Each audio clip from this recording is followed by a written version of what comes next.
Et je me suis fait incendier, menacer par certains Basques. Si j'avais pas eu de peur, quand j'étais un peu plus jeune, je me serais lancé sur ce créneau du luxe. Et aujourd'hui, j'écoute que mon intuition. Et ça te va bien? Et puis j'ai beaucoup plus de succès. J'ai créé une centaine d'entreprises. J'ai à peu près tout connu de l'entrepreneuriat, les hauts, voire les très hauts avec une introduction en bourse. Des études à rallonge, on a des doutes, on a des peurs, on analyse tellement les choses, les dossiers, on a peur d'entreprendre. Suite au dépôt de bilan que j'ai connu, que j'ai mis plusieurs années à m'en remettre en fait. J'ai vu des gens me tourner le dos. Moi, ce qui m'anime, c'est pas rechercher la liberté financière, mais c'est de rechercher la prospérité financière. On a le droit de vivre dans l'abondance, et l'abondance, c'est une fréquence énergétique en fait, quelque part. Ludovic, bonjour. Bonjour Bérangère. Merci d'avoir accepté l'invitation sur le podcast déjà. C'est avec plaisir, surtout qu'on est sur mes terres, donc au Pays Basque, donc c'est super, je suis super content. Oui, effectivement, c'est un peu de façon spontanée qu'on a fait le podcast, puisqu'on s'est rencontrés la semaine dernière via un ami commun. Et c'était pas du tout prévu, donc on va essayer de faire une improvisation sympathique. Et effectivement, nous sommes là à Bayonne, à Biarritz, au Pays Basque. Est-ce que tu peux commencer par te présenter pour les personnes qui ne te connaissent pas? Oui, je suis un entrepreneur, on appelle ça un serial entrepreneur, parce que j'ai créé donc une centaine d'entreprises. J'ai à peu près tout connu de l'entrepreneuriat, les hauts, voire les très hauts avec une introduction en bourse, et puis les bas avec un dépôt de bilan. Et puis en parallèle de mes activités entrepreneuriales, j'investis, je continue à investir dans l'immobilier donc depuis 35 ans. C'est ma passion. Okay. Donc voilà, donc c'est vrai qu'on peut parler d'immobilier, on peut parler d'entrepreneuriat, ça sera avec plaisir. Écoute, on va parler de tout ça, effectivement. J'ai vu qu'aujourd'hui, tu avais 52 entreprises sur Papers, si je ne me trompe pas. Alors, je ne les compte pas, c'est vrai que j'ai créé une centaine d'entreprises. Voilà, mais bon, je ne cherche pas, c'est pas la course au nombre d'entreprises. Non, mais c'est surtout comment tu fais pour gérer avec ce nombre d'entreprises et dans quel domaine tu œuvres aujourd'hui avec toutes ces entreprises? Alors aujourd'hui, je me suis spécialisé, on va dire, dans l'immobilier hôtelier. Ça, c'est ma passion du jour. Donc aujourd'hui, la plupart des entreprises que j'ai sont des hôtels ou également, je fais également des opérations de marchand de biens, donc différentes opérations liées à l'immobilier. Donc des hôtels, dans quel secteur tu achètes des hôtels? Alors, secteur géographique, c'est donc la côte atlantique, on va dire. Côte atlantique, donc entre La Rochelle et Biarritz, et puis un petit peu la côte méditerranéenne en Espagne. Donc on ouvre un hôtel très prochainement là-bas. Mm-hmm. Après, l'autre question, ça c'est au niveau géographique. Maintenant, au niveau du type d'hôtel, parce que un hôtel, ça peut être un hôtel 5 étoiles luxe, ça peut être un hôtel 1 étoile, ça peut être un 200 chambres, ça peut être un 10 chambres. Enfin voilà, il y a quelle typologie, en tout cas, quel nombre de chambres, peut-être quelle taille? Oui, c'est ça. Alors, le créneau que j'ai pris aujourd'hui, c'est ce qu'on appelle le boutique hôtel. Donc, ce sont des hôtels entre 15 et 30 chambres en centre-ville. Un boutique hôtel, c'est l'inverse d'un hôtel de chaîne. Donc, un hôtel de chaîne, tout est standardisé, etc. Un boutique hôtel, c'est plutôt personnalisé. C'est voilà, on suit le client. C'est l'expérience client, un peu. Oui, c'est ça. On veut que le client se sente bien. Le client est au centre, en fait, de l'expérience. Oui. Si je résume. Oui. Et on veut que nos clients ressortent contents de l'expérience qu'ils ont eue chez nous. Donc, ça veut dire une décoration différente, par exemple, sur chaque chambre. Ça veut dire des établissements un petit peu cocooning. Ouais. Ok, super. Et alors moi, j'ai toujours rêvé d'acheter un hôtel.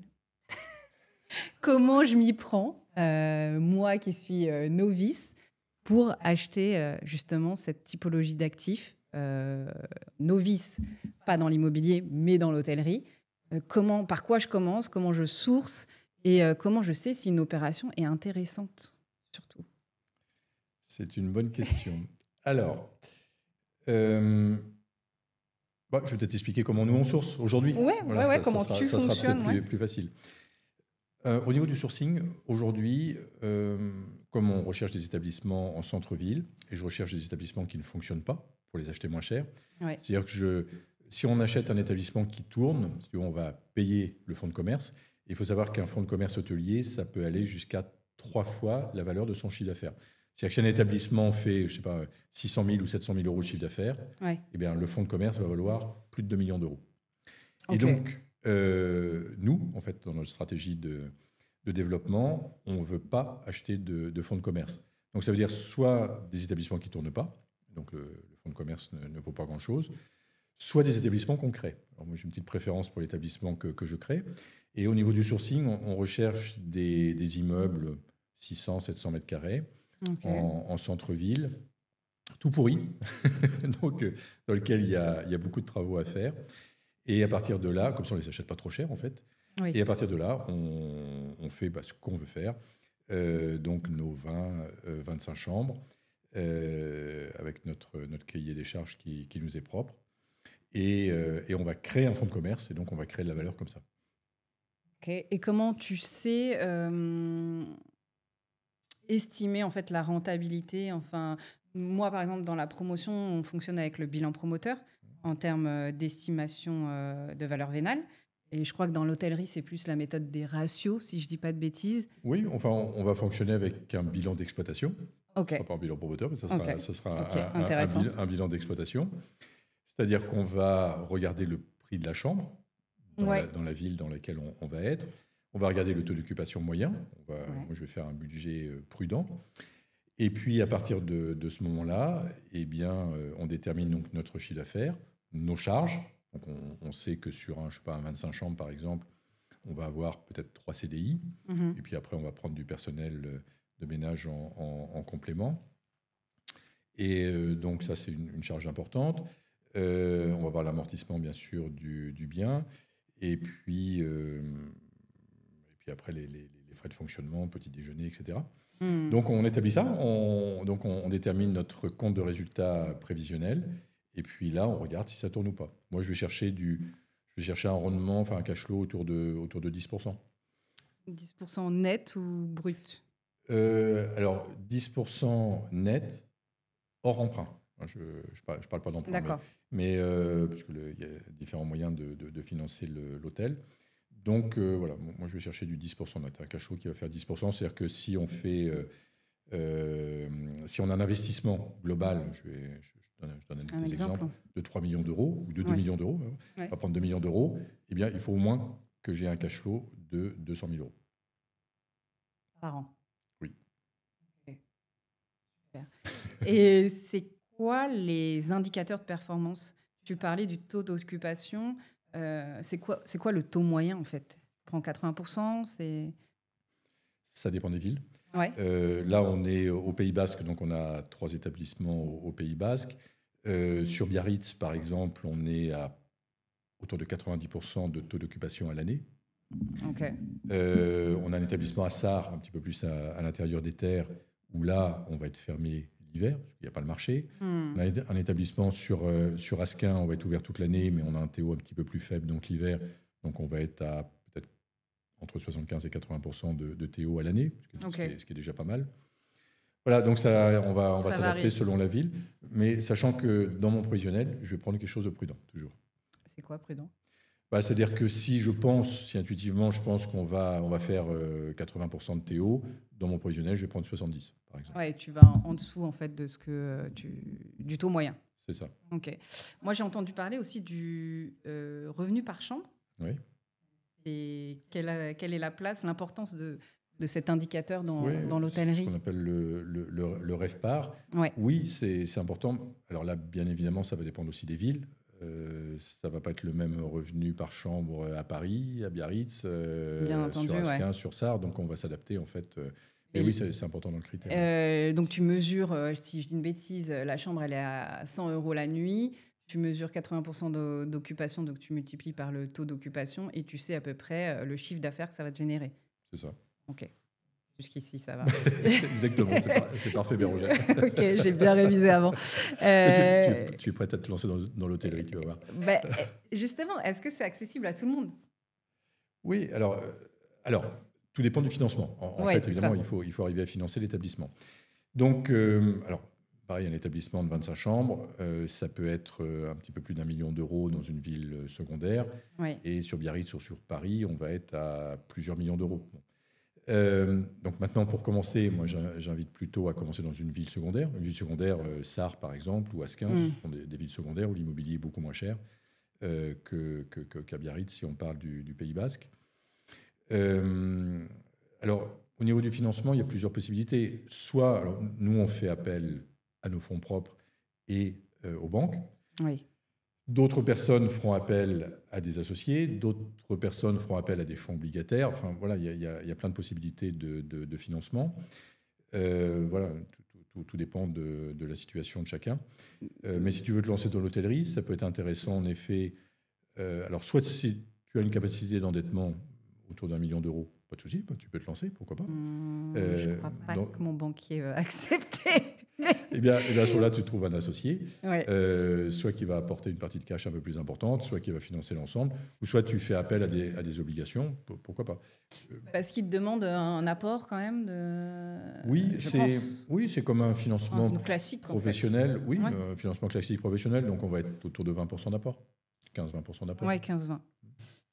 Ok. Et quels sont les postes importants à prendre en compte, justement, quand tu fais ton analyse financière en amont, dont peut-être on n'a pas idée et qu'on minimise, qui est sous-coté? Alors, pas se tromper dans les travaux, bien sûr, dans le budget Ouais. de travaux, hein, ça c'est important. Pareil, ne pas le sous-estimer, c'est-à-dire que il sera un peu supérieur, le budget de travaux, il sera un petit peu supérieur à l'immobilier traditionnel, parce que là, il y a des normes de sécurité à respecter, le système incendie Oui, parce à que c'est respecter, un etc. établissement recevant du C'est public, ça. donc un ERP. C'est ça. Du coup, tu as des normes incendie, j'imagine. C'est ça. Il y a les pompiers qui doivent passer. C'est ça. Une commission de sécurité qui passe régulièrement. Bon, voilà, c'est pas très compliqué. Il faut démystifier tout ça. C'est-à-dire qu'il ne faut pas avoir l'impression... je ne sais pas si on va parler du marchand de biens, mais tu sais, certaines personnes qui me disent « Ouais, mais le marchand de biens, c'est compliqué, etc.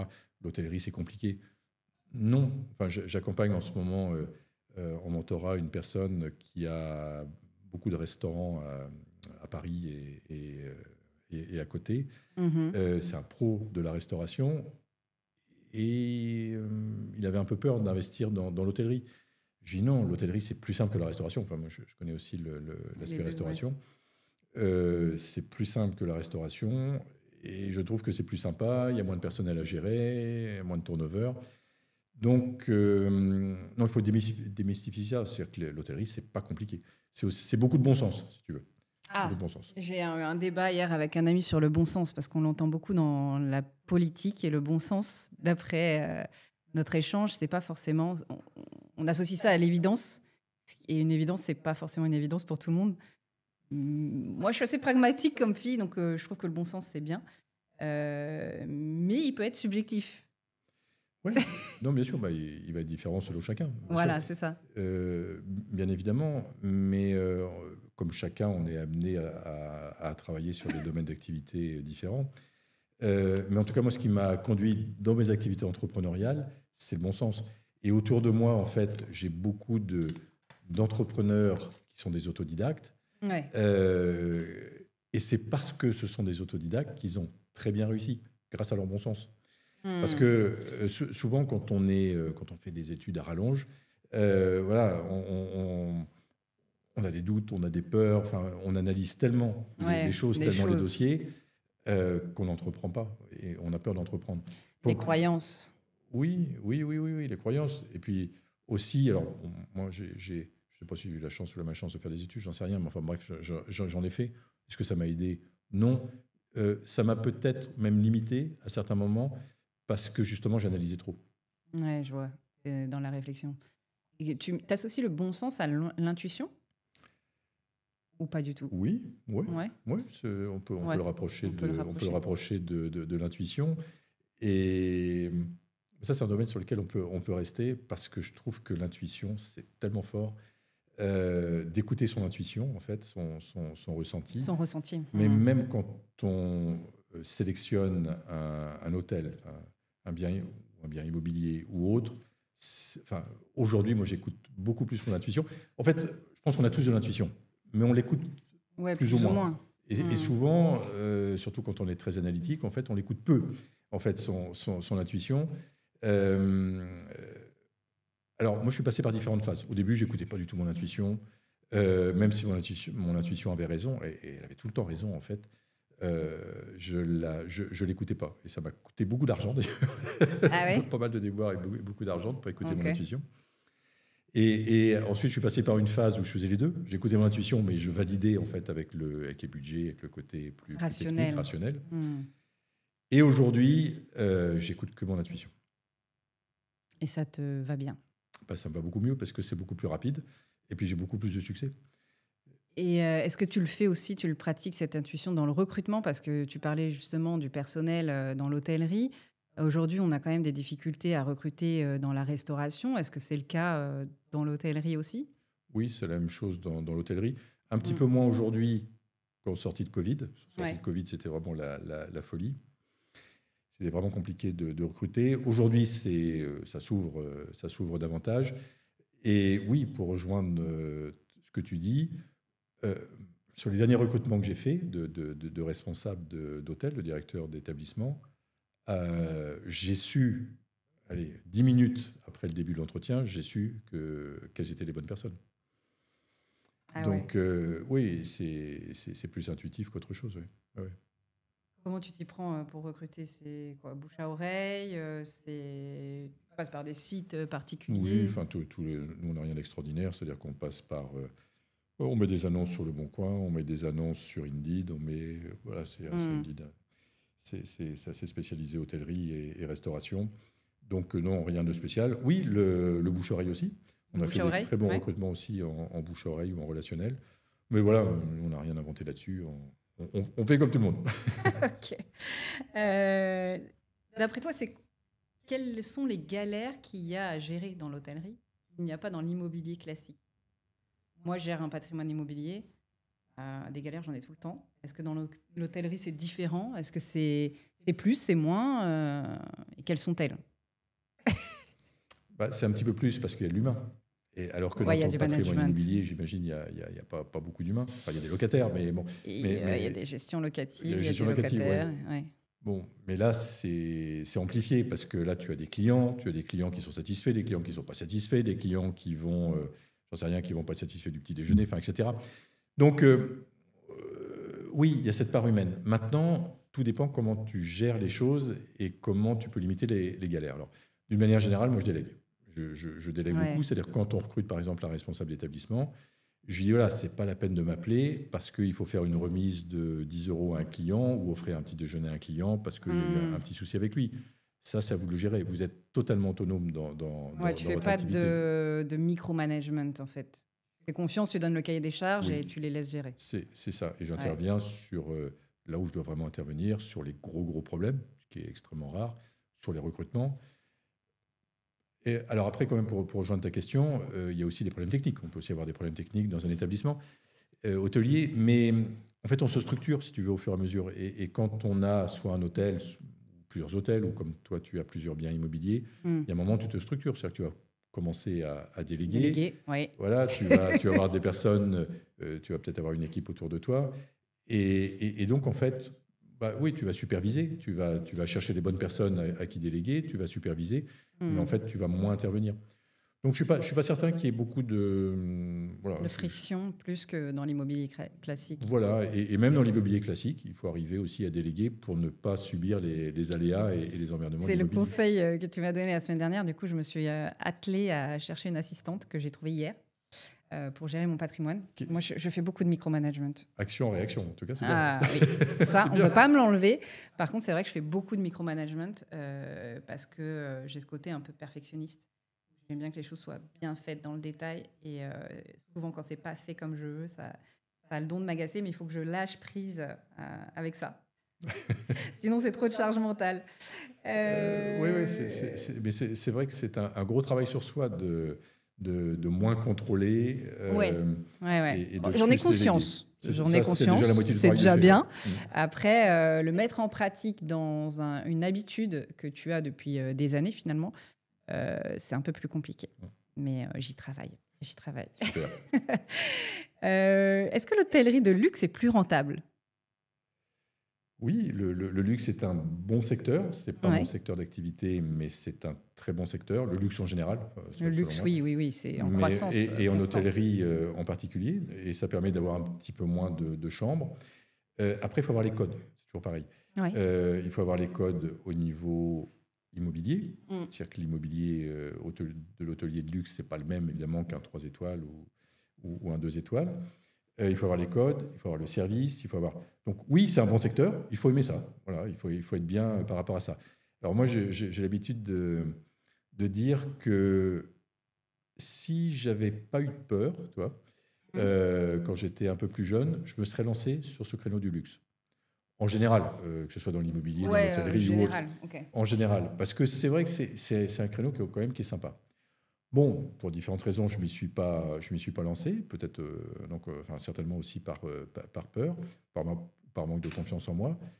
Mais et aujourd'hui, alors nous, notre créneau, c'est le 3 étoiles plus. C'est-à-dire que ce qu'on veut, c'est que la personne rentre dans l'établissement et se dise waouh, voilà, pour un 3 étoiles, j'en ai plein les yeux. Toi, c'est les prestations d'un 4 étoiles en fait au prix du 3 étoiles. C'est un petit peu ça.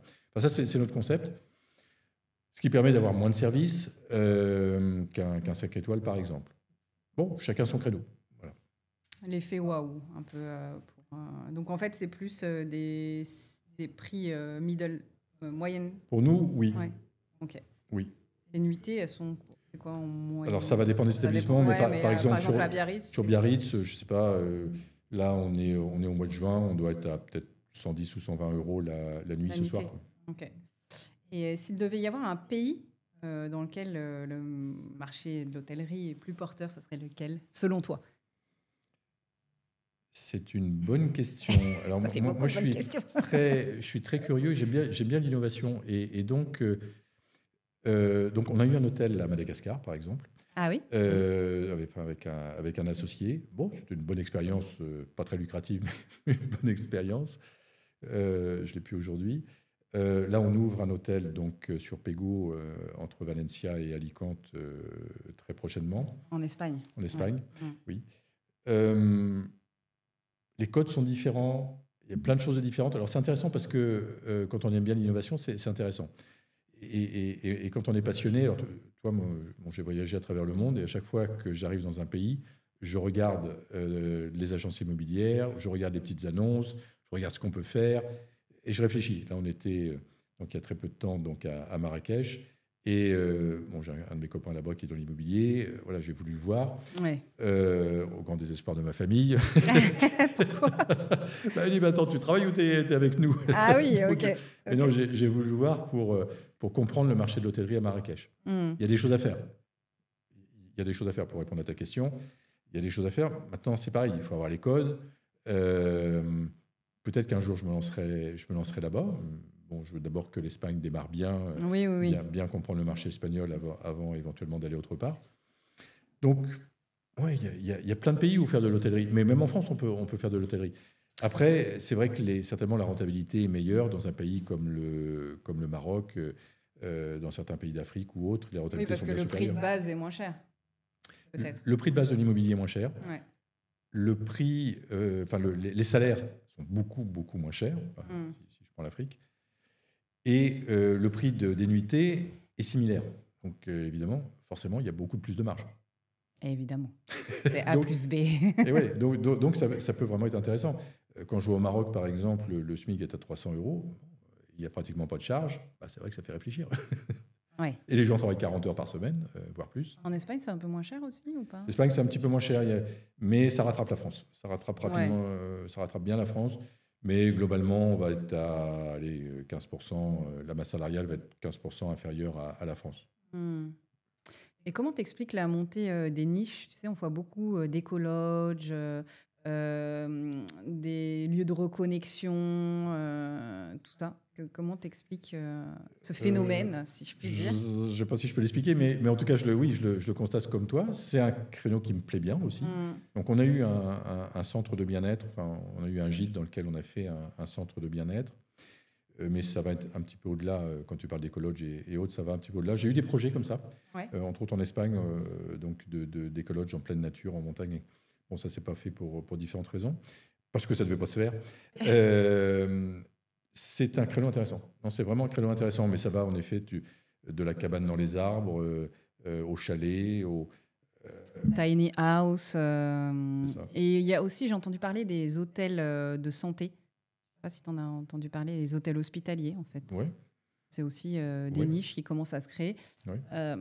Moi, je réfléchis beaucoup à ça et je me dis que c'est surtout les modes de consommation qui sont en train de changer, d'évoluer, où on a beaucoup d'hybridation dans les lieux de vie.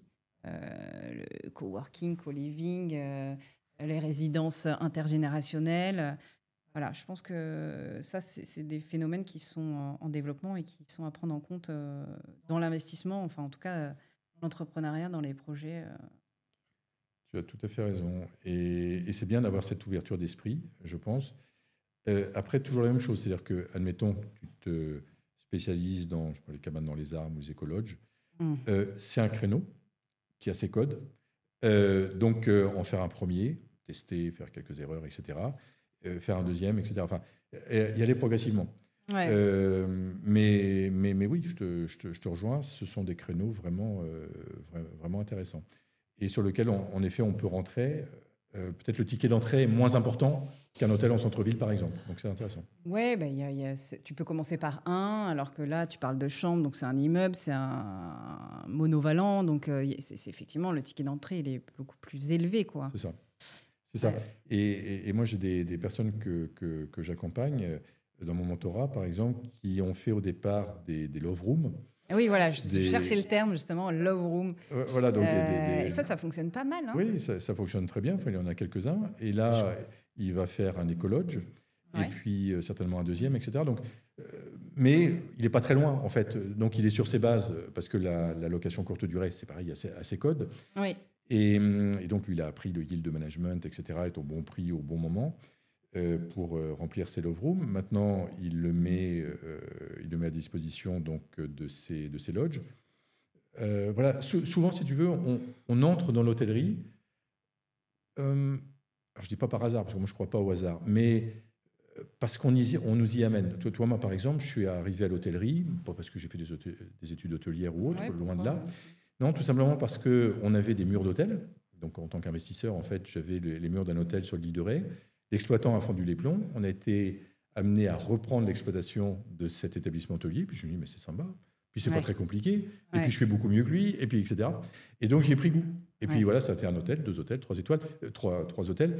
Alors, aujourd'hui, on est sur cette niche du boutique-hôtel. Mais entre deux, j'en ai fait peut-être une trentaine d'hôtels. Je vais même créer une petite chaîne d'hôtels, etc. Tu en as combien aujourd'hui ? Aujourd'hui, on en a 6. Aujourd'hui, en exploitation et qui sont à nous.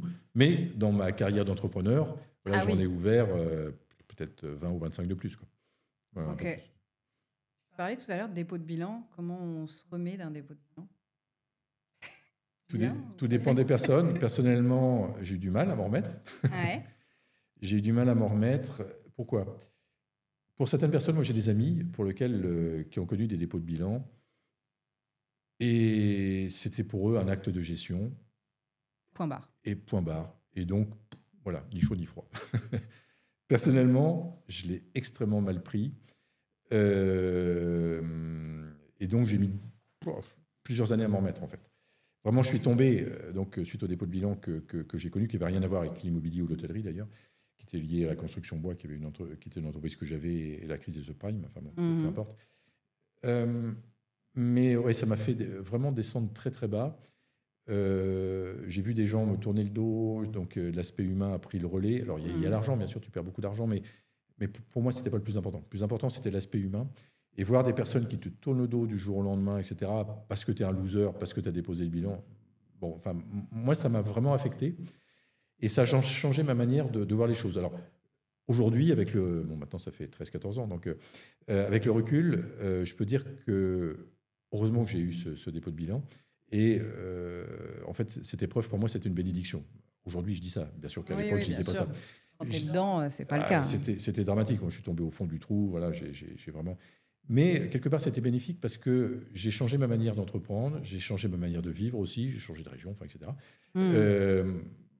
Bon, donc avec le recul, c'est une bonne chose, c'est une épreuve. Enfin, comme chaque épreuve, en fait. Chaque épreuve qu'on connaît, généralement, il y a du... Enfin, pas généralement, il y a toujours du positif derrière. Ça t'a pas empêché de rebondir et de reprendre d'autres activités d'entrepreneuriat? Non, mais ça me fait les vivre différemment. Différemment, oui. En fait, il y a des choses qu'on change au niveau de la façon de faire, la façon d'être, peut-être le prendre moins personnellement, parce que, in fine, ça arrive souvent de faire des dépôts de bilan. Ça ne veut pas dire que la personne a moins de valeur ou qu'elle est faut pas s'identifier. Nulle. C'est ça, c'est ça. C'est ça que je veux dire. Il ne faut pas s'identifier sur des dépôts de bilan. Mais moi, si tu veux, on est construit différemment. Et moi, personnellement, j'ai fait une introspection après ça. Et je me suis aperçu que en fait, je manquais de confiance en moi. Et donc, le dépôt de bilan, ça accélérait en fait ce manque de confiance. Donc, ça m'a touché vraiment profondément. Alors que, tu as raison, ce n'est pas dramatique. Ça arrive. Mais encore une fois, à partir du moment où on en tire les leçons et on fait les choses... Ce qu'il ne faut surtout pas, c'est quand on a un dépôt de bilan, c'est vouloir refaire exactement la même chose, exactement de la même manière, en disant « j'ai une revanche à prendre sur la vie, je repars à fond de la même manière ». Non. Mais refaire des choses différemment. Donc moi, par exemple, ça a été donner un sens à ma vie, ça a été transmettre une partie de mon savoir, ça a été faire des choses dans le plaisir et non plus dans la force. Parce que moi, j'entreprenais beaucoup dans la force, dans le contrôle, etc. Je connais. Et c'est ça aussi qui m'a amené à ce dépôt de bilan. Non, aujourd'hui, je fais les choses avec plaisir. Je suis là parce que ça me fait plaisir. Je suis avec toi aujourd'hui parce que ça me fait plaisir. Je vais démarrer une nouvelle activité hôtelière parce que ça me fait plaisir. Ouais. Voilà. Je trouve que cette notion de plaisir, elle est hyper importante parce que quand tu es entrepreneur, tu es beaucoup dans le faire et tu fais pas de feedback, en fait, de prise de recul vraiment sur... pour toi, c'est normal en fait, de faire tout ça, alors que pour certaines personnes, ça ne l'est pas forcément. En fait, on a tellement la tête dans le guidon que parfois, on ne prend plus de plaisir. Et je te rejoins là-dessus, c'est que maintenant, moi, je veux faire des choses qui me font plaisir et plus forcément d'être dans l'opérationnel ou de regarder que ce que ça va me rapporter. Voilà. Je pense qu'il faut un équilibre, le juste équilibre. Non, c'est excellent et ça va t'éviter bien des déboires, certainement. Donc, oui, j'en ai eu. C'était une résultante de ça. Certainement. Mais ok, tu parles d'ailleurs souvent d'alignement. Comment on peut savoir, enfin, comment les gens peuvent savoir s'ils sont vraiment alignés? C'est une vraie question. Oui, à partir du moment où tout ce qu'ils font se fait dans la légèreté, dans la simplicité, dans la joie. Je vais te donner un exemple, on en a déjà parlé une fois, mais je vais le donner aux personnes qui nous écoutent. Ouais. Quand j'ai voulu commencer à transmettre mon expérience, au départ, j'ai transmis mon expérience d'entrepreneur et puis de personnes qui avaient connu un échec, enfin selon moi un échec, donc un dépôt de bilan. Voilà. Comment on se remet un dépôt de bilan, etc. Bon, ça, c'était au début de mes activités de transmission. Et puis, bon, par différentes synchronicités, on va dire, différents signes, en fait, j'ai compris que je pouvais aussi enseigner l'immobilier. L'immobilier, c'est 35 ans pour moi, c'est une passion. Bon. Et puis, ça a été que des bons résultats. Oui, j'ai eu du mal à l'accepter, ça, si tu veux, parce que tout simplement, parce qu'à un moment, voilà, je me suis mis dans des milieux un peu plus spirituels, et des gens qui me disaient, oui, l'immobilier, c'est le passé pour toi, c'est la matière, c'est mal. Enfin, oui. Bref, bon. Et donc, tout ça, j'ai réussi à le transformer. Et le jour où j'ai accepté de transmettre mon expérience en immobilier, enfin, pas le jour, mais 2 jours après, j'ai une personne qui m'appelle, une notaire qui m'appelle, qui a organisé un événement sur l'immobilier, qui me dit ouais, Ludovic, j'ai appris que voilà, vous avez une belle expérience en immobilier, j'ai lu votre livre. Est-ce que ça vous intéresserait d'intervenir dans une conférence que j'organise donc dans quelques jours? Et donc j'ai dit oui. La conférence s'est super bien passée. C'était la première fois qu'on me demandait une conférence sur l'immobilier. La conférence s'est super bien passée. J'ai vendu mon bouquin à tour de bras. Et en plus, j'ai eu un plaisir incroyable. Et toi, quand j'ai quitté cette conférence, et je me suis dit, ouais, ça, je pense que là, je suis à la bonne place. Du plaisir, de la joie, de la facilité, enfin, tout s'est bien aligné. Et puis après, je décide de lancer un programme sur l'immobilier pour apprendre aux gens à investir dans l'immobilier ou l'hôtellerie. Et pareil, les vidéos se tournent de manière très facile, alors que moi j'avais un peu de mal à l'époque à tourner mes vidéos. Ça se vend comme des petits pains, etc. Voilà, c'est ça, être aligné, toi. Tout est ouvert. Tout est ouvert. Tout s'ouvre. Il y a des signes qui arrivent, ce que j'appelle des synchronicités. Une synchronicité, c'est un signe qui a un sens, en fait. Okay. Donc, pour toi, un sens pour toi, ça va être différent d'une personne à l'autre. Mais pour moi, toi, tous ces signes que j'ai eus, la notaire qui m'appelle, la conférence qui se passe super bien, le programme qui se passe super bien, pour moi, c'était le signe que j'étais à la bonne place. Et ça continue, et je continue à être aligné. Après, il y a des réalignements à faire. Ça ne veut pas dire que tu es aligné à vie, non. Parce que tout change dans la vie. Oui, il n'y a que de l'impermanence. Et ça voudrait dire que dès qu'il y a de la force ou de la contrainte, on ne doit pas aller dans ce chemin. Si je résume ce que... Surtout quand il y a de la lourdeur et un manque d'envie. C'est-à-dire que si tu te lèves le matin... Toi, là, par exemple, sur notre hôtel de Pégo, on a 3-4 mois de retard sur l'ouverture. Donc, on pourrait dire oui, c'est compliqué, etc. Donc, peut-être il ne faut pas l'ouvrir, ou peut-être tu n'es pas la bonne place à faire de l'hôtellerie en Espagne. Oui, sauf que j'ai beaucoup de plaisir à aller là-bas à chaque fois. On travaille à la décoration de cet établissement. Ça me fait plaisir. Je suis bien. Je me lève le matin en disant ok, allez, Pégo, on va améliorer les choses. Bon, c'est facile, c'est fluide. C'est facile. C'est pas forcément facile, mais en tout cas, j'ai le cœur grand ouvert et j'ai envie. Voilà. Ouais, tu as envie, ça te nourrit et ça t'anime en fait. Vraiment, je pense que la clé aussi, elle est là. C'est qu'est-ce qui anime ou qu'est-ce qui met en énergie basse, je pense. Exactement. On entend souvent le terme de liberté financière qui fait souvent rêver les gens. C'est quoi ta définition à toi de la liberté financière? Oui, la liberté financière, c'est d'avoir suffisamment, c'est d'avoir en fait des actifs qui travaillent pour toi et que tu puisses arrêter de travailler. C'est-à-dire que si tes activités d'investisseuses immobiliers te donnent suffisamment de revenus pour arrêter de travailler, pour moi, tu es libre financièrement.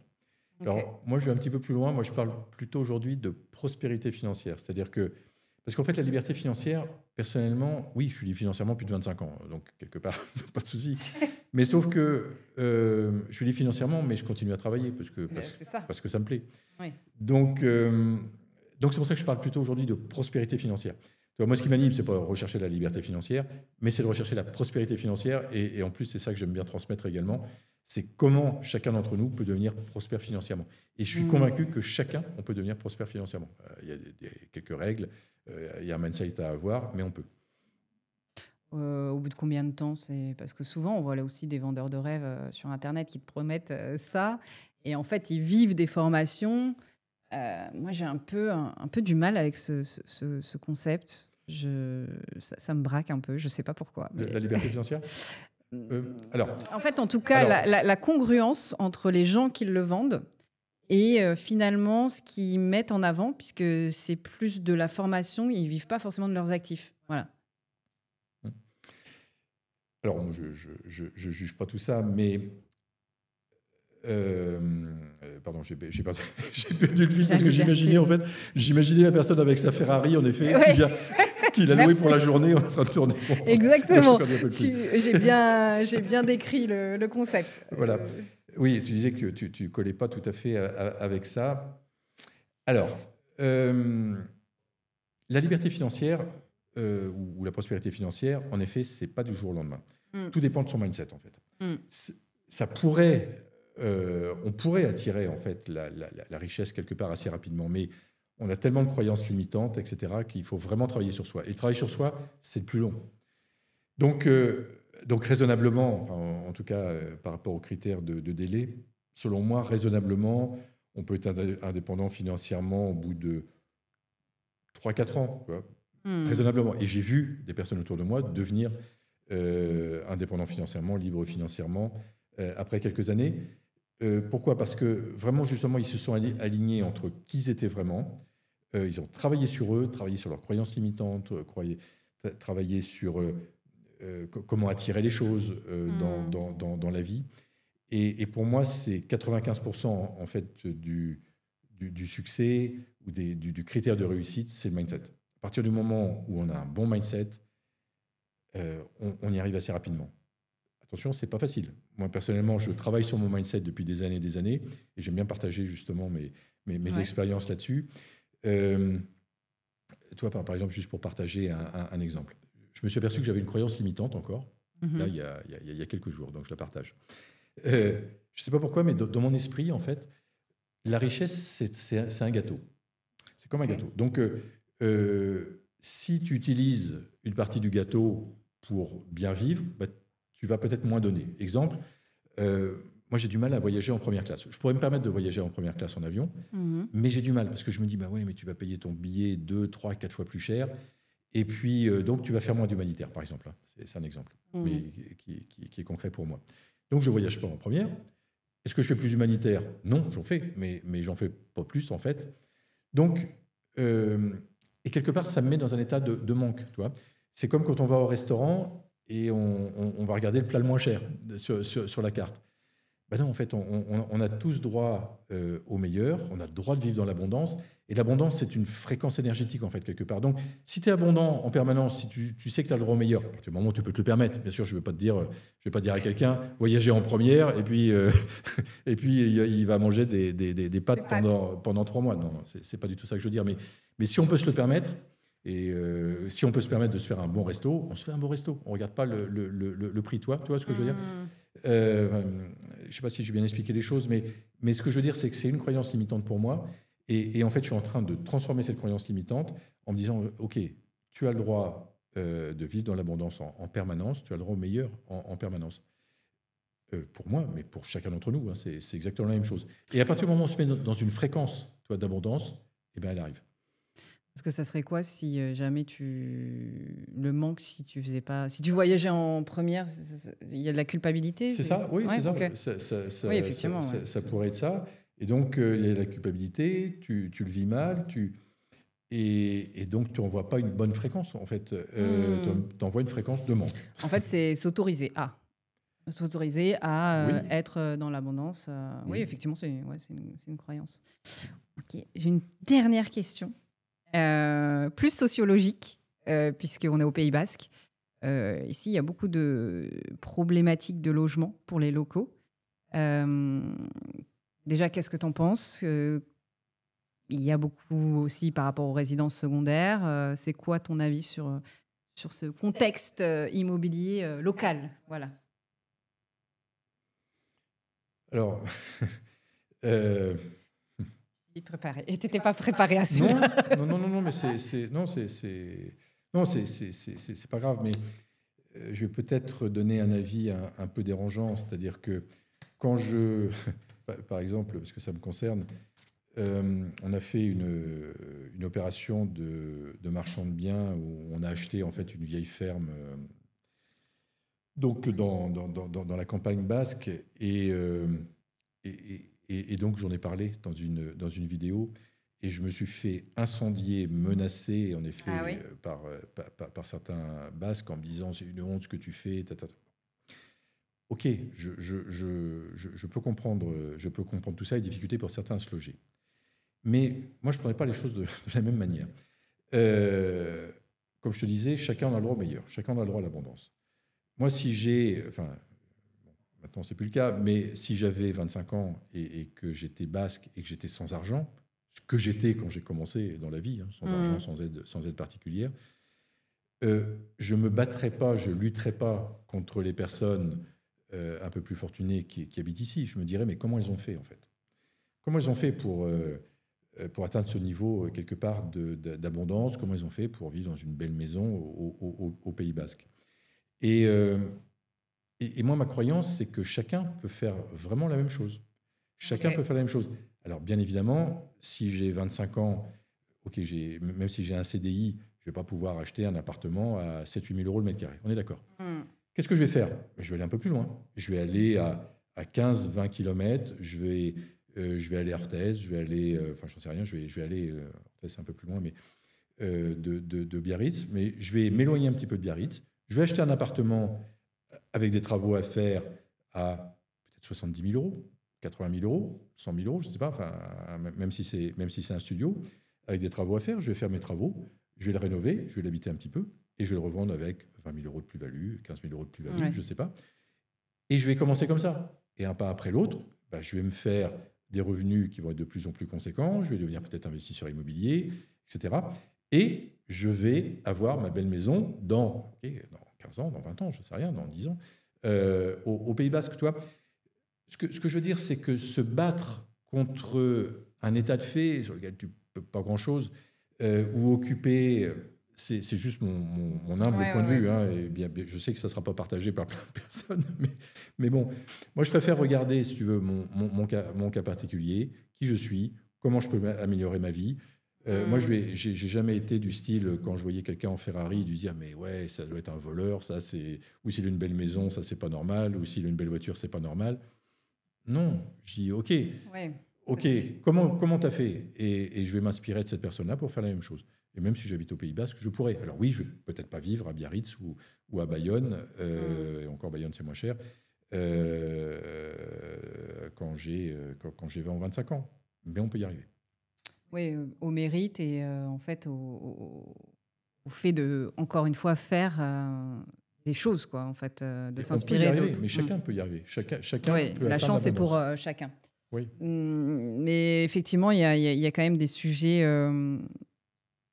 transverses, notamment la gentrification, aussi la responsabilité des municipalités, enfin des politiques par rapport à l'immobilier. Bon, ça c'est un sujet dont on parlera dans le prochain podcast. Au prochain podcast. En tout cas, Ludovic, on arrive à la fin de cette épisode plutôt. Merci en tout cas pour toute la valeur que tu nous as apportée. Et puis, j'espère à une prochaine, peut-être à Paris la prochaine fois, mais tu ne vas pas souvent. Merci Bérangère. Moi, j'y vais le moins possible parce que j'aime pas aller à Paris, par contre. Donc, j'aime pas la vie parisienne. Là encore, une fois, c'est très personnel, donc je parle à une Parisienne. Mais je comprends totalement. Je comprends. Voilà, donc non, c'était un vrai plaisir. Voilà, partager mon expérience comme ça et tu as posé de très bonnes questions. J'ai essayé de faire ça en improvisation en 2 jours, mais c'est vrai que les sujets m'intéressent puisque, à titre personnel. Donc voilà, c'était fort intéressant d'échanger avec toi. Merci beaucoup. Merci Bérangère. Mais en tout cas, retenez une chose, c'est que tout est possible et c'est possible pour vous qui nous écoutez également de faire la différence dans votre vie et d'avoir une très belle vie. Merci Ludovic. Merci beaucoup. Merci Bérangère.